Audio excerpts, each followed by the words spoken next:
Yo, what's up guys? Kumusta kayo? Sana nasa mabuti kayong kalagayan ngayon. So yun guys, lumabas nga pala ako dyan para maghanap ng makakainan kasi nagutom ako. So gabi na din kasi, alas 12 na ng gabi yan. Kaya yun, nagutom, naghanap ng makakainan.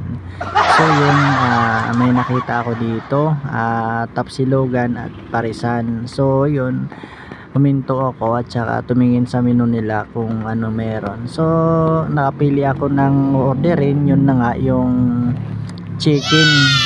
Sobra sarap pala ng chicken nila dito, at saka yung sabaw sobra sarap, grabe. Kung gusto nyo naman kumain, dito lang yan sa De La Puente. Yan, located sila sa De La Puente. Gusto nyo tikman yung mga pagkain nila dito. So wala akong masabi, masarap talaga mga pagkain. Bayan, ipapanalangin, katamaranay, kakalabanin, kamalayanin, babalasahin, kakayahanin, sasalakayin. Huwag mong hayaan na hamakin kanila, pagkat sa lawak na mundo, bugutangin kang iba. Tulayaan mo sila, puro lait at puna, puro galit na una. Mga puki ng ina, ngayon tanong ko lang sa'yo, sasabay ka ba sa agos? Handa ka bang lumaban ka? Sa isang Tapsilogan tayo kasi nagutom ako, so kakain tayo ngayon. So dito na yung order ko, dumating na yung order ko guys. Wow!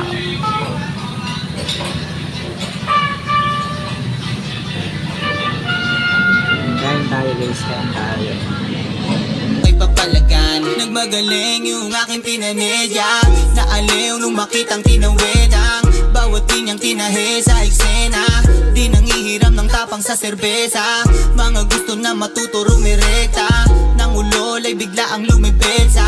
Posisyon na kailangan dumepensa, kondisyon at babasag ng depensa.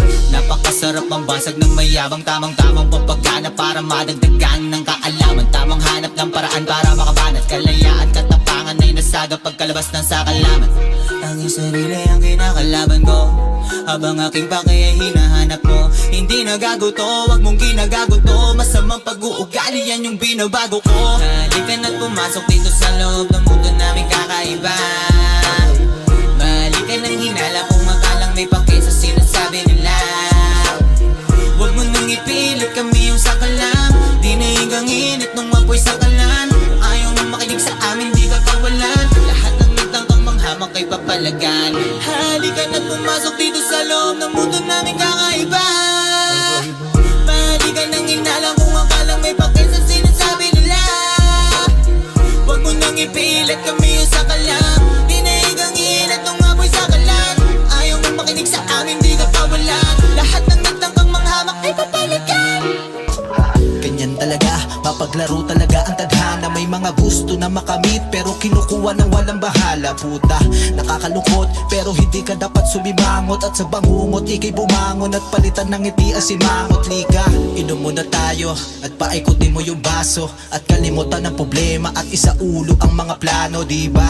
Sabay-sabay tayong magsiabante sa ating pangarap. Kahit sablay-sablay ang diskarte, dapat marunong ka na tumanggap. Buksan mo ang puso at ang utak sa pabago-bago sistema. Pag may sinubo, may panulak, pero hindi mo dapat na isuka. Mga tadhana na malupit, dapat sumubok kahit mapait. Kapag nalagpasan mo na yan, dapat hirangin ka ng malupit. Subukan mong tumawag sa kanya, magdasal lang ikaw ay pagpalain na. Gagawa ng paraan para hanapin ang kasagutan sa tanong na hindi bilang. Naiilang, nahihiya, nahihibang, So yun guys, tapos na ako kumain dyan. So uwi time na kasi busog na. So yun, hanggang dito na lang. Salamat nga pala sa mga nanood. At saka sana ingat kayo lagi kahit saan kayo naroon. Kasi yun ang pinaka-importante sa lahat, pag-iingat. Labanan, wag simangutan dahil di yan ang kasagutan sa iliatang nakatanungan.